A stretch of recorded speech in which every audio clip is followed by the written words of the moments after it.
There's already been a ton of action at Bristol Motor Speedway. We'll get you caught up on all the big winners. Plus, I'm going to catch up with a crew guy who actually played in the battle at Bristol.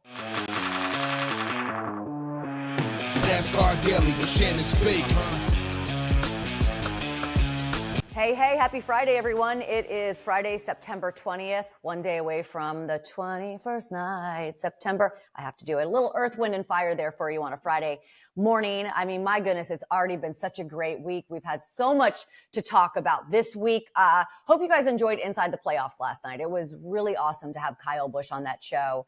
Can you believe he has 23 wins at Bristol Motor Speedway across all of NASCAR's top 3 series? He didn't even know that the number was that high. He brought his sword from one of his victories. It was really cool to have him kind of walk us along a lap at Bristol Motor Speedway and just to get his perspective. It was awesome. Do you guys remember when they turned Bristol into a football field for that Tennessee Volunteers and Virginia Tech game? Well, there is a guy that is on the 19 team, the over-the-wall team for Martin Truex Jr., who played in that game, and he's going to join me in just a few minutes. I can't wait to talk to him about what that experience was like. But first, Bristol has already had so much going on. Yesterday, the ARCA Series, Truck Series in action, so let's get you caught up on what happened out there. We have an ARCA East Series champion, and that would be William Sawalich. Back-to-back championships. Take a look at this. There he is.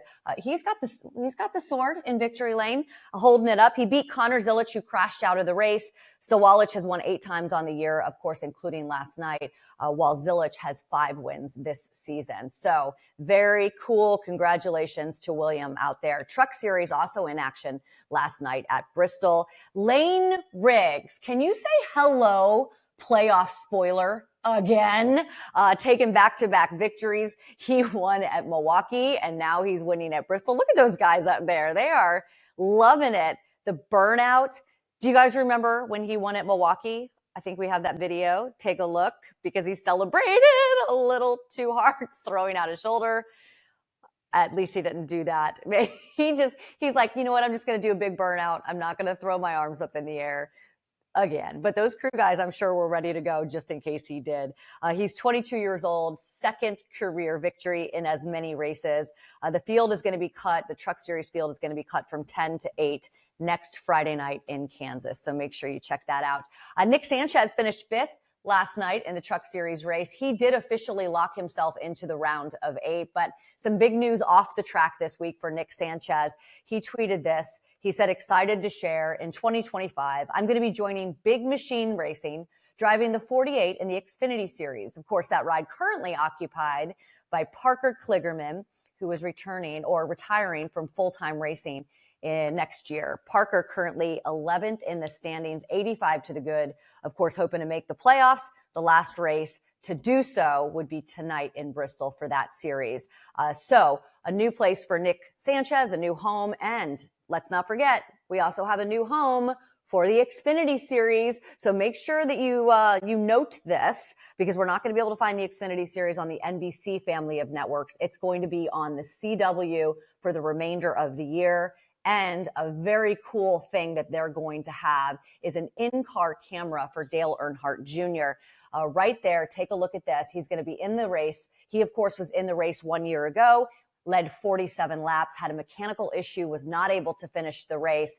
So there's going to be an in-car camera on him today. You can take a look at that on NASCAR's YouTube channel as well. But I love this. Dale said he had a blast 1 year ago, and he said he's thought about what would have happened had he not had that mechanical issue over 1 million times, which of course would have probably been a victory for Dale. We showed you his paint scheme earlier this week. It's going to be really cool to see him back in the field out there tonight at Bristol Motor Speedway. So back in the 90s, Bruton Smith had this crazy idea that he wanted to turn Bristol Motor Speedway into a football field and have a college football game there. And then in 2016, that crazy idea became a reality, and Marquill Osborne, who is an over-the-wall guy for the 19 team with Martin Truex Jr., dude, you were on the field for this game. Are you the only one in the garage that actually played in that game? I believe so. I haven't met any other teammates from 2016 that played in that game, so I believe I am the only one.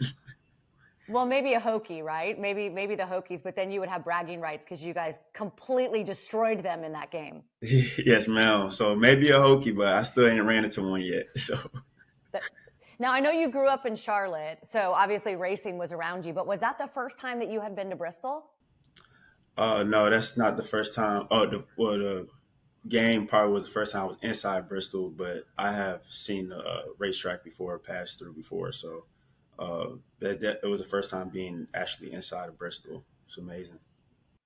What was it like playing in that game? All of those people. Because listen, I know Tennessee. I know that the stadium is massive. I know it's loud. I know it's electric. I've covered games there before, but it's not Bristol. Yeah, it's not Bristol at all. It was amazing. The sights, the sounds. Uh, Obviously, the biggest game, biggest college football game ever. Honestly, we were prepared for it. It was the preparation that Tennessee had put in that made us kind of, block the noise out because that was a huge deal. And the game, just being able to hear and communicate with your teammates was huge. So Do you, when you go to Bristol now as an over the wall guy for Martin, do you still like look at some specific spots at Bristol and go, hey man, that's where I did this, that's where I did that? right. So at the beginning of the season, see, I'm just starting out in NASCAR. So at the beginning of the season, it was kind of a developmental thing with me and Joe Gibbs Racing. So I was with Martin Truex for the first Bristol race. It was truly just amazing, but I had to stay locked in. Um, it being my developmental year, I kind of was just like, hey man, I've been here before. Even though the sport itself is kind of foreign to me and everything is kind of new, it was kind of an experience where I kind of thought about it, everything after, like, wow, I just went and did that, on pit road, and it was truly an amazing experience. And being able to finish second with Martin Truex was a huge impact on me and the start of my career in NASCAR. That's awesome. How do you go from college football player to over the wall guy in NASCAR? Well, at the end of the day, obviously God and Jesus Christ and the people that you meet along the way, and the impacts that you put on people is the reason for that. And I was able to in Charlotte have a neighbor and a family friend, Nick Wren, who works on the marketing side of NASCAR, kind of follow my process and um, kind of give me a hint to NASCAR. He's one of those guys who uh, just a great neighbor. Used to hand me the video game and maybe a T-shirt. Actually, one of the T-shirts I have has the Bristol stadium on there, and it's funny how ironic that is. But when football was done and I finally hung the cleats up, um, he introduced me to Dion Rocco Williams, who has become my mentor in NASCAR. And he kind of walked me over to a campsite where everything was kind of similar to football as far as combine training, and just being able to do that in front of NASCAR folks, kind of just this similarity with the teamwork and still having coaches and weight rooms and stuff like that was something that made me want to do it more. But that's how I got in the door with Dion Rocco Williams. Marquill, thank you for getting up early with us. I don't know if that T-shirt, that Bristol shirt, still fits you, but maybe you should rock it this weekend. Like a Yeah. little, visual kind of. Oh yeah, for sure. For sure. Before y'all head out, I just want to make sure I show y'all That's the ring. Bristol ring with the stadium.